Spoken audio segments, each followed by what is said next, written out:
porta da cozinha, por favor, por causa do barulho. E se quando saíres puderes... Era sem barulho.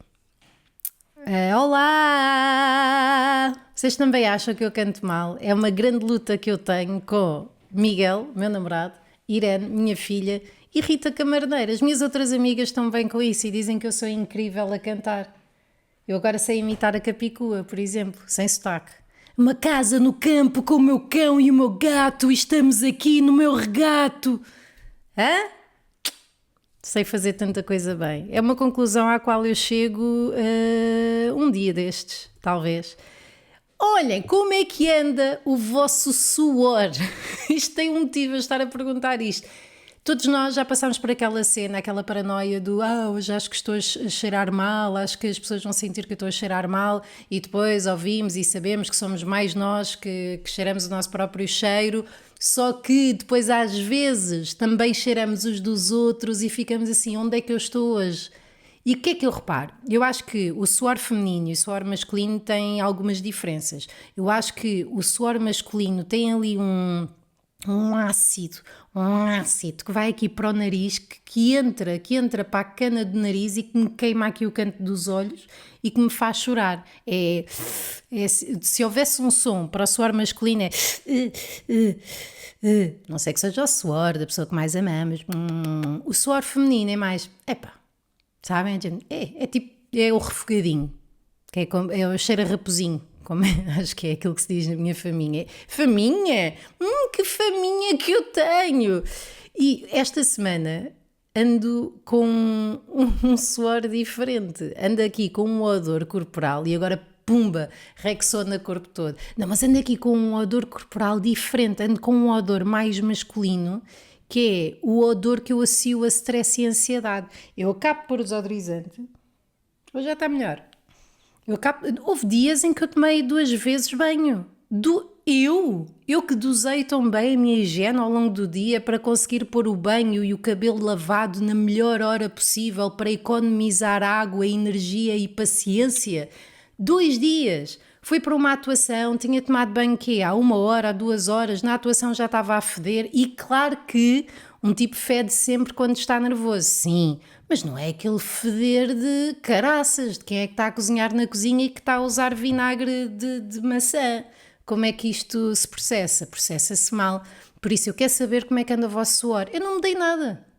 Eu tenho um DIU, por isso oscilações hormonais. Eu estive a investigar, no entanto, que as pessoas que tomam antidepressivos em dias de muito calor podem ficar mais... Pode haver aqui mais confusão. Eu suei mais no ténis, portanto isto pode ser os antidepressivos que quando está calor penso, ela hoje vai estar pouco depressiva, portanto vou dar-lhe o suor. Vou dar-lhe um bocadinho de suor que é para ela ficar bem disposta. Portanto, anda a feder. E eu sou daquelas pessoas que incomodam bastante porque faço questão de verbalizar isso ao pé das pessoas. Que é, bem, hoje cheiro um bocado mal. E a pessoa não queria saber. Só que eu já passei por tantas situações em que eram os outros a cheirarem mal e isso ser um constrangimento para a equipa de trabalho ou para colegas de turma, que é uma coisa que me incomoda. E eu sempre fui a pessoa que fui ter com as pessoas a dizer, tarde demais, se calhar, mas ganhei coragem e disse a uma colega de trabalho, olha, um desodorizantezinho, não sei o quê, o que é que tu achas? E a desculpa foi que era filha de primos e não sei o quê. A outra foi uma colega na escola, no Maria, que cheirava mesmo muito mal e eu fui dizer, olha, tal e tal, cheiras mal. E ela ficou ofendida comigo quando eu estava a ser a única pessoa da turma que lhe estava a dizer isso. Eu estava a ser fishman, como a marca do casaco dela. No entanto, apesar do meu cheiro, andam a dizer-me que estou mais luminosa que o costume. Noutra altura eu pensaria, não, estou prenha, mas eu realmente sinto-me melhor. Quem acompanha este podcast, já agora, bem-vindos a todos os outros que chegaram dos episódios a meio, que eu estou a olhar mais para ali, para quem esteja a ver isto em vídeo no Spotify, no YouTube, estou a olhar mais para ali porque eu tenho uma janela aberta para entrar o mínimo de luz e há pessoas a descer e a subir escadas, e uma delas foi o Miguel, que foi dar um passeio, que é assim que deve ser. Aliás, eu gravo o podcast que é para ele ir passear, que é para ter... Eu nem estou a gravar nada, isto que vocês estão a ver é uma encenação, isto nunca vai ser publicado, eu não tenho podcast nenhum. E no dia em que vocês perceberem isso, isto vai ficar esquisito entre nós. Mas ando com melhor aspecto, noto isso. Noto isso por vários motivos. Ténis, bronzei-me bastante, emagreci, pode não ter sido de forma natural, mas emagreci. Estou a aprender a maquilhar-me melhor, descobri um cabeleireiro que me está a fazer as coisas como quero fazer, ando a tentar usar mais joias, ainda que sejam de sítios que talvez não sejam joias, mas mais antigas tampas de panela que eles decidiram reformatar. Isso deixa-me feliz, isto faz-me chegar aos sítios com mais confiança, mais brilho, o que não impede que esta semana eu tenha tido um dia de merda. E se calhar tem a ver com essa questão dos SSRIs, dos antidepressivos e bababá, que é, acordei a sentir-me incapaz de resolver o dia. Todos os dias eu tenho tarefas, missões, coisas que quero fazer, quero sempre... Eu sou tipo um burrinho, tenho que ter sempre a cenoura à frente, senão começo a entrar no aconchego do lar, no aconchego do nada, no aconchego do sono e facilmente entro aí em espiral. E como já passei tantos anos deprimida, tenho muito medo de voltar aí. Então assim que eu começo a sentir um bocadinho de uma música triste, eu fico logo preocupadíssima, de género, não podes ir para aí. Não podes ir para aí, tu consegues viver isto. Eu ali um dia, esta semana que eu tive o dia todo, não podes ir para aí, tens de vencer, não podes ir para aí. Não apetece nada ir ao funk, dançar. Mas tens que ir, Joana, estás aí para baixo. Apetece-me fazer uma cesta, não apetece almoçar. Joana, almoça, põe fruta, põe fruta, põe proteína, já sabes que isto é preciso. Joana, estás-te a sentir triste, maquilha-te já para ir à atuação mais logo, para não desmarcares a atuação, que isso é bué má onda. Tive a cabeça mesmo, Isto também pode ser outra coisa, como vou finalmente, no final de julho, ter alta do meu psicólogo. O meu psicólogo é fixe, não dou aqui a mamar. Nem eu nele. Será que há algum efeito pós-terapêutico do como vou ser, ia dizer abandonada, como vai dar alta, que... Estou a tentar não usar filler words, então fica aqui um silêncio, não é? Como vai dar alta que existe uma tendência da minha parte para voltar a ter problemas para justificar a minha ida. É que eu já estava farta de ir, já não tinha mais nada, já estava a ter conversas com ele como se estivesse na sociedade civil. No fundo é isso. Portanto, não sei. Mas, depois venci isso no dia a seguir. Acordei fisiologicamente mais bem disposta. Eu acho que isto também teve que ver com o facto de eu ter comido pipocas e ser intolerante a pipocas e acho que o meu corpo ficou... E agora estou bem, estou normal, acho eu. Estou contente e sinto-me luminosa. E os meus colegas têm dito isso. Colegas e alguns ouvintes, obrigada pelos vossos elogios. E primeiro isto faz-me pensar como é que eu era antes e estive a ver umas fotos recentemente e acho que que efetivamente estou na melhor versão de mim própria e começo a ouvir aquelas mulheres dos anúncios de menopausa dizendo, não, nunca me senti tão bem comigo própria, aos 60 é que é, aos 40 é que estão a ser, para já, e estou muito feliz com isso. Eu acho que me ando a ficar insuportável, que me ando. No outro dia fui atuar na sexta-feira, fiz um story que estava toda vaidosa nesse dia, se calhar um bocado maníaca, se calhar agora passei ali daquele dia depressivo para um lado maníaco. Para quem não sabe, fui alegadamente diagnosticada com bipolaridade.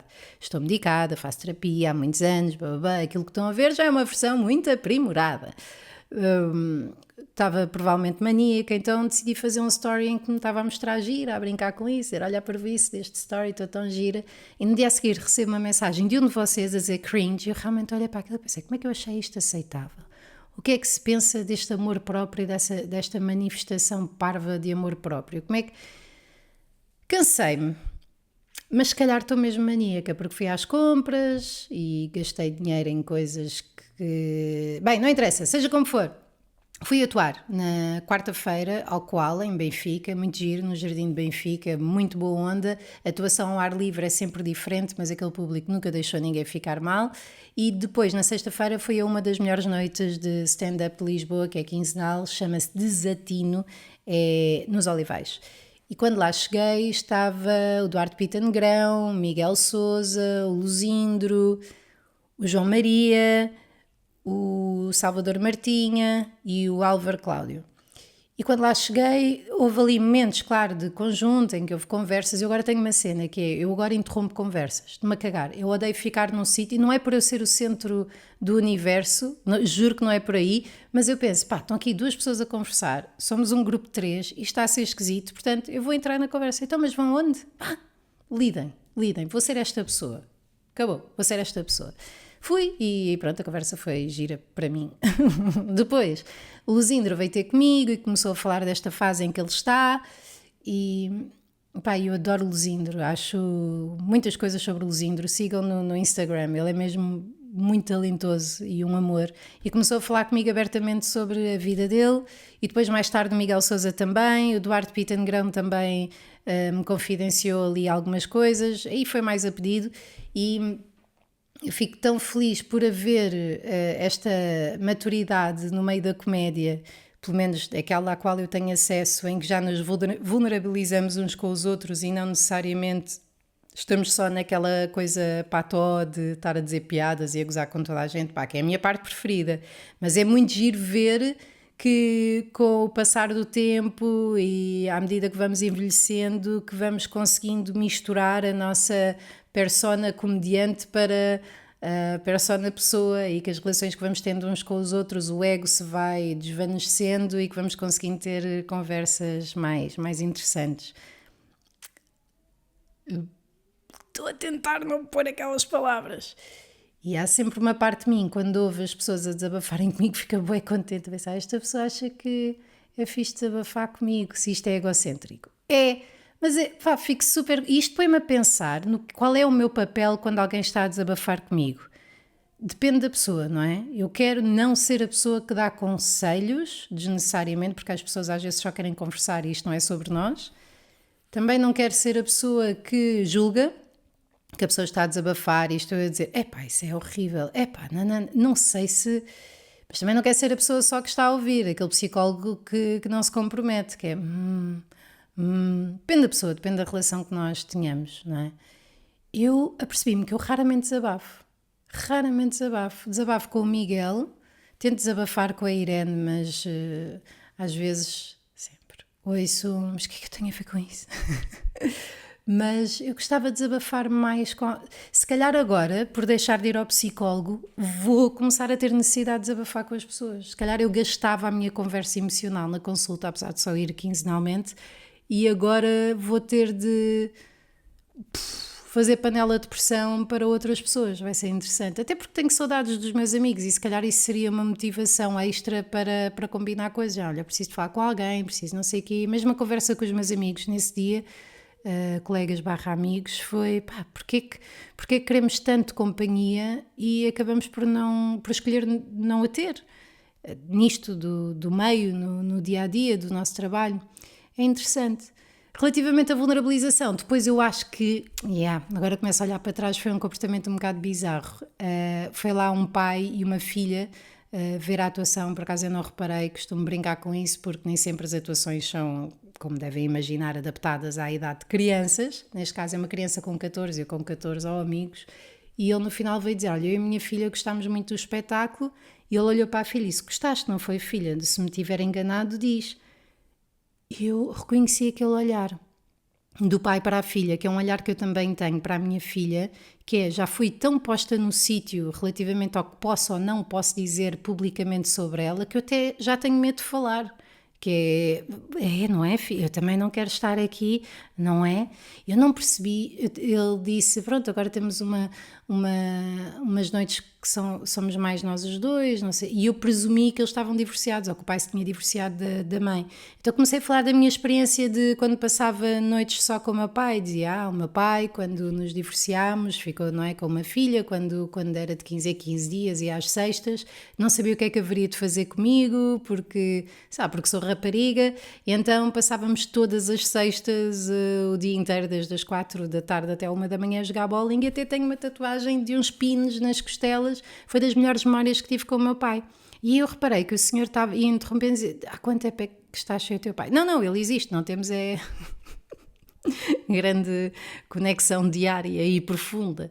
E depois pus-me a pensar, primeiro, unsolicited, completamente como é que se diz? Unsolicited advice, ou partilha. Depois, se calhar a mãe dela tinha morrido e não era uma questão de divórcio. E daí o pai estar a ter tanto cuidado com ela. Portanto, eu devia ter feito aquilo que a maior parte dos comediantes fez nessa noite, que é as pessoas estão a sair e basam para casa, mas eu não só gosto de ficar até ao final da noite, quando posso, quando não tenho de vir para casa buscar a Irene ou a avó ou algo assim, como a parte de falar com as pessoas no fim ou receber os parabéns é interessante. Gosto também de ler o público nessa altura, mas compreendo quando se é mais famoso ou quando se tem coisas para fazer que... Obrigada, boa noite, obrigada. E se calhar até uma má jogada da minha parte, no sentido em que diminui ali um bocado a relação entre artista e público, que é algo que nós tentamos manter nos solos, nos espetáculos em salas propriamente ditas. Mas é isso. Eu não sei se ando a descansar melhor ou não, sabem? Eu ando... Houve no outro dia um tipo no jornal a dizer que o ar-condicionado devia ser... Mudámos para aqui. Devia ser considerado um bem essencial para a sobrevivência por causa das temperaturas que daí advêm. E eu pus-me a pensar...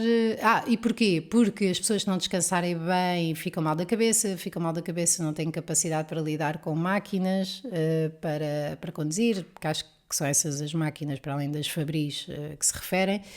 E eu pus-me a pensar o que é isto do essencial ou não essencial para o descanso de uma pessoa. E eu durmo com tampões, eu durmo com aquela...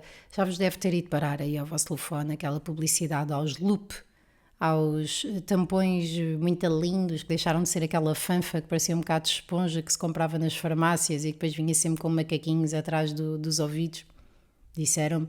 E durmo com isso, até tenho vários, tenho uns que dá para adaptar o volume para não ouvir nada, médio e um bocadinho, tenho uns que são para dormir, que são mais, a Irene também tem uns, o Miguel também tem uns, mas não usa porque não gosta, e eu pus-me a pensar se esta necessidade que eu tenho, ou se esta atenção que eu agora tenho à questão do ruído, por toda a gente falar aqui ultimamente da sensibilidade, a estímulos externos, haver uma discussão bastante proeminente sobre o que é ter déficit de atenção, eu pus-me a pensar se, por haver essa conversa, não existe aqui um excesso de atenção da minha parte a determinados comportamentos e se não passei a ter ainda menos tolerância a ruídos por saber que isso é uma cena.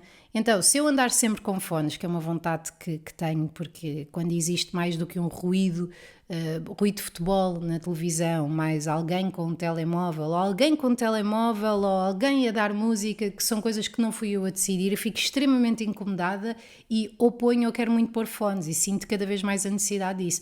Então, será que utilizar algo para nos deixar mais confortáveis diminui a nossa capacidade de tolerância? A resposta é sim. Daquilo que andei a investigar, ChatGPT um bocadinho, mas daquilo que andei a investigar, isso faz com que fiquemos mais atentos àquilo que nos enerve e aos poucos, se começarmos a usar a Xuxa como um modo de sobrevivência e não como um instrumento pontual, só quando se vai a concertos ou algo do género, que isto realmente vai mudando a nossa tolerância, não só a nível psicológico, mas também a nível físico. Daquilo que eu percebi, poderá haver um reajuste do volume interno para se adaptar às novas condições, se andarmos sempre com fones. E achei isto interessante. Achei isto interessante porque é giro ver, e eu noto essa diferença entre mim e outras pessoas na minha vida, a importância que pelo menos eu dou ao começo do dia. Para mim o começo do dia é sagrado. Tem de... Se Deus, ou seja, eu fizer, de manhã tenho que ter a casa arrumada, tenho que ter a cozinha arrumada, tenho que ter as mantas dobradas, tenho que ter as coisas minimamente simétricas, tenho que ter as coisas ordenadas na secretária, tenho que ter a roupa suja no cesto da roupa suja, tento arrumar os meus produtos de limpeza para ficarem de alguma forma ordenada e gosto muito disso da sensação que costumávamos ter em setembro, pelo menos eu e algumas pessoas, que é, agora isto está tudo organizadinho, a partir de agora é que é. E cada dia de manhã dá-me essa oportunidade de ser melhor, de fazer melhor, de estar tudo organizado e andei a estudar porque é que isso acontece. Então, porque dá a sensação de controle logo no início do dia, porque reduz ruído visual e mental. Pá, isto para mim tem que ser. Eu estar num sítio onde... existe a tralha, por exemplo, aquilo que se passa aqui neste momento e esta parede, é linda, mas foi uma luta, porque até o tipo de quadros, há quadros que eu considero menos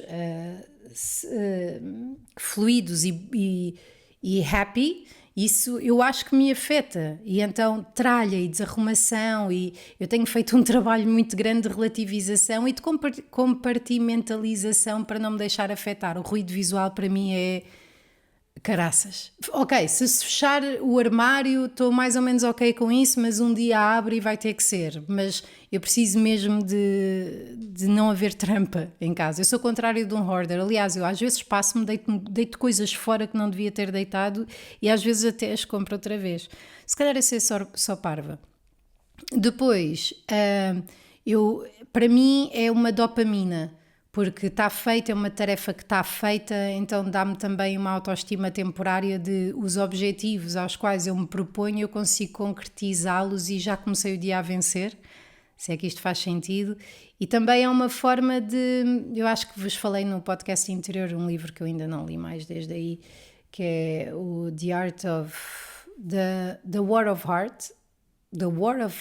Art, que fala sobre o quanto a procrastinação entra na nossa vida, e eu acho que esse tipo de tarefas me dão uma procrastinação válida, que é, bem, não estou no sofá a comer trampa a ver a sentença, não, estou a arrumar a casa, isto precisa de ser arrumado, é uma coisa que tem de ser feita. Acho que não é OCD-like, porque, por exemplo, neste momento a sala está desarrumada, mas isto afeta-me mesmo.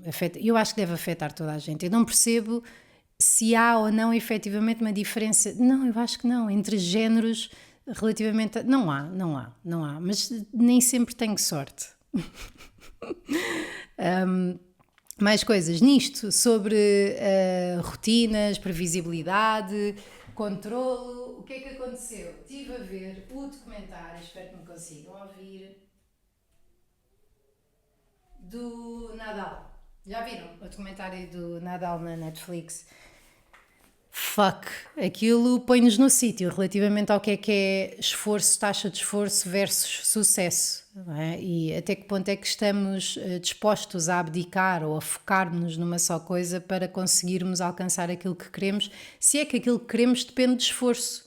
Há pessoas cujo objetivo é não se esforçarem e portanto é isso onde querem estar num modelo confortável de vida, não serem azucrinados com ambições extremas, não terem sonhos. Eu não sou aquela pessoa que batalha incessantemente e que depende disso para se sentir satisfeita. Eu gosto muito daquilo que faço e quero fazê-lo bem, mas não tenho esse espírito competitivo. Agora também não sei se o espírito competitivo do Nadal é equivalente a alguma coisa de um ser humano normal. Acho que só competidores é que conseguem estar nesse nível de foco, de sede, isto só atletas, mesmo a sério. Mas é giro porque o Nadal, não sei se conhecem, mas ele tem imensas características, várias rotinas enquanto está a jogar, e quanto maior o nervosismo, mais esses rituais aconteciam, desde organizar as garrafas, pô-las direitas e por uma ordem, fazer assim ao cabelo, pôr o cabelo atrás das orelhas, tirar as cuecas do rabo, esse tipo de coisas ajudavam-no também a sentir controlo entre os pontos. Era uma espécie de meditação ativa, porque fazia ali um reset, esta coisa da manhã, que eu também tenho, estou-me a comparar ao Nadal. E depois o que acontecia era, havia uma espécie de reafecimento do corpo para depois voltar a aquecer, ou seja, ele começava o serviço sempre num estado basal, emocional e se calhar até físico, e que permitia ter uma maior previsibilidade do serviço. E por isso às vezes eu pergunto-me qual é que é o limite destas rotinas e destas necessidades de fazer coisas para que nos sintamos bem. E acho que já todos vivemos o suficiente para saber que a resposta de um psiquiatra ou de um psicólogo a isto seria sempre: olha, quando começar a perturbar a tua vida ou a dos outros, começa a ser um problema. Mas e se a pessoa com quem tu estás for super perturbável? Isso não é uma medida aceitável. Não é uma medida aceitável. Mas isto do Nadal fez-me sentir bem, tal como sempre que leio biografias ou falo com colegas meus que já tenham explodido, que é assim que nós dizemos, que é realmente nós temos mesmo a tendência de achar que nos falha alguma coisa quando às vezes é uma questão de tempo, uma questão de mindset, nós consideramos às vezes que quando não alcançamos alguma coisa ou que parece que os outros estão a agir mais à frente que nós é que não temos essa capacidade quando há muitas condicionantes na vida e acho que aquilo que... Estou-me a sentir bué coach. Mas aquilo que nos permite continuar é, das duas uma, ou acreditar que somos capazes, ou pegar na fé que nós temos de que somos incapazes e pensar, eu posso estar enganado. Que era uma coisa que foi uma coisa que o Miro Vemba, que entrevistei, eu conversei no episódio anterior, ele rege-se muito por esse lema do eu posso sempre estar enganado. E digo-vos que esse raciocínio nunca foi tão necessário como nos dias de hoje e já me salvou a vida. Em alturas em que eu estava super depressiva, eu pensava, não quero cá estar, quero morrer. Espera, mas e se eu estiver enganada? Vou dar mais uma hipótese a isto. E se eu estiver enganada? É giro viver assim porque acaba por dar mais textura ao dia, não é? Em vez de ser só uma confirmação das coisas que nós achamos, porque é tão tendencial do ser humano, nós procuramos confirmações para os nossos raciocínios, para nos sentirmos, lá está, em controlo e para encontrarmos padrões, para termos menos medo daquilo que nos possa acontecer, é giro também ter uma perspectiva de descoberta e de aceitação da novidade, que é uma coisa que eu tento ter. Então, procurei aqui semelhanças entre estes meus hábitos, que se calhar também têm alguns, e os do Nadal. E, exato, sensação de controle, reduzem ruído mental, que é... Isto é importantíssimo. Eu lembro que quando conheci o Miguel, isto é difícil quando se conhece alguém e se quer fazer aquele marketing inicial, não é só marketing do género... vou enganar esta pessoa, não é isso que eu estou a dizer, e mostrar só o meu lado bom, é nós próprios também queremos acreditar que somos só o lado bom e como queremos ter uma oportunidade do zero, queremos abrir as portas devagarinho. A intimidade cria-se, não é assim à parva, ninguém chega ali a dizer, olha, sou possessiva e hiper ciumenta e desregulada. Vamos ter calma, não é? Mandamos essa quando for para mandar. Mas, isto sou eu a tentar, ok? Ainda não tive. Mas e então, o que é que eu estava a dizer? Estava a dizer que essa intimidade... Não consigo, estão a ver, porque a cena é, se eu parar de falar e não utilizar as palavras intermédias, parece que tenho que começar um raciocínio novo porque me sinto desconfortável com o silêncio. Isto é péssimo. Conhecer o Miguel. Ruído mental, ruído... Já sei. Desculpem, não se foi embora, desculpem. Que é... Eu quando conheci o Miguel, eu não lhe queria dar a entender, apesar de ele ter ouvido o meu podcast anterior, o Psicoterapia, em que eu era bastante transparente, se calhar até demais, que não vou apagar só porque vocês dizem, algumas pessoas dizem que foi muito importante para vocês e portanto sei lá se pode ser importante para mais gente, mas a minha vontade é apagar aquela merda toda. Merda não, pronto, tenho um bocado de vergonha. Mas no início, então quando estive com ele, eu não queria mostrar 100% da minha neurose, não é? Então disse-lhe só uma vez, eu só te mostro 70% daquilo que tenho na minha cabeça. E a cara dele foi, sim. E todos nós temos muito ruído mental, sabemos que não podemos, não dá para mostrar isso a toda a gente a toda a hora. Se calhar dá, e se calhar era muito mais verdadeiro assim, mas nós próprios não quereríamos lidar com isto senão, pronto. E portanto acho que é mais complicado. Mas não estou muito eloquente, pois não, hoje eu sinto que nos outros dias estou bem mais inteligente. Hoje vou jogar ténis, inscrevi-me num torneio e vou jogar ténis com um desconhecido, lá está, fico sempre tão nervosa no início por causa do ruído e da falta de autoestima em que, penso, eu marquei um jogo com este gajo está a perder o tempo dele, pagou 9€ para jogar, eu também estou a pagar 9€ para jogar, ele veio um domingo para jogar, é bom que isto seja divertido, eu se calhar não sei jogar o suficiente para estar aqui, ou seja, e depois tenho ali uma impotência desportiva que só estou a meter tudo na rede e penso, anda a treinar para quê se depois no jogo é assim. Às vezes gostava só de desligar, ou então fazer aquilo com que a malta da meditação, há aqui várias teorias eu acho na meditação, claro que há várias teorias, mas uma delas é, diz aos pensamentos para pararem, e eles param. Há outra que diz, se tu disseres aos pensamentos para parar, eles continuam a bater na parede, portanto aquilo que tu deves fazer é aceitar e deixá-los fluir. Tem que aceitar e deixar fluir. querem aceitar e deixar fluir. Olha, o próximo convidado vai ser fixe, vai ser o Miguel Neves, comedian, ele é magnífico, é demasiado inteligente e se calhar ele também pode falar sobre isto do ruído mental. Estou aqui a pensar em não preparar nada para essa entrevista porque aquilo que o Miguel terá a dizer, em princípio, será tão interessante que a preparação da entrevista iria obrigar-me, se calhar, a ter ali alguma vontade de encaminhá-la e eu acho que é mais fixe se não encaminhar porque o Miguel é que tem coisas incríveis para dizer. Portanto, acho que vai ser muito fixe. Eu vou ter novidades em breve. Pois é, o que é que será? O que é que os comediantes anunciam com este entusiasmo? Pronto, vou dar novidades em breve e, entretanto, como já repararam, começou um novo mês e no início de cada mês a Rita Camarneiro e eu publicamos um novo episódio do Banana Papaya, que é um projeto que nós temos, que acabou há 5 anos e que agora está de volta e somos as duas humoristas e pá, fazemos aquilo que nos apetece. Eu acho que o melhor comentário que eu recebi foi um de vocês que disse: vocês não dizem nada de jeito, subscrito. Portanto, cusquem, vejam se é um tipo de humor com o qual se identificam. É um tipo de humor que eu adoro e que é onde eu me sinto mais confortável. É um dos que eu me sinto mais confortável e fazê-lo ao lado da Rita é bestial. Entretanto, vou atuar no Alive no dia 10, vou também atuar ao Quarto Crescente em Mangualde e tenho outras coisas também que vão acontecer e depois vou pondo a par assim que forem acontecendo. Um beijinho muito grande e obrigada por terem ouvido. Foda-se, hoje pá. Beijinhos. Ouvindo.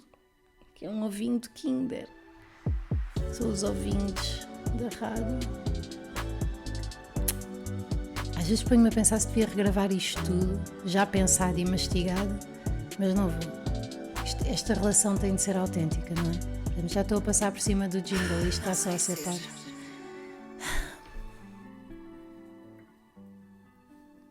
Bingo Arms.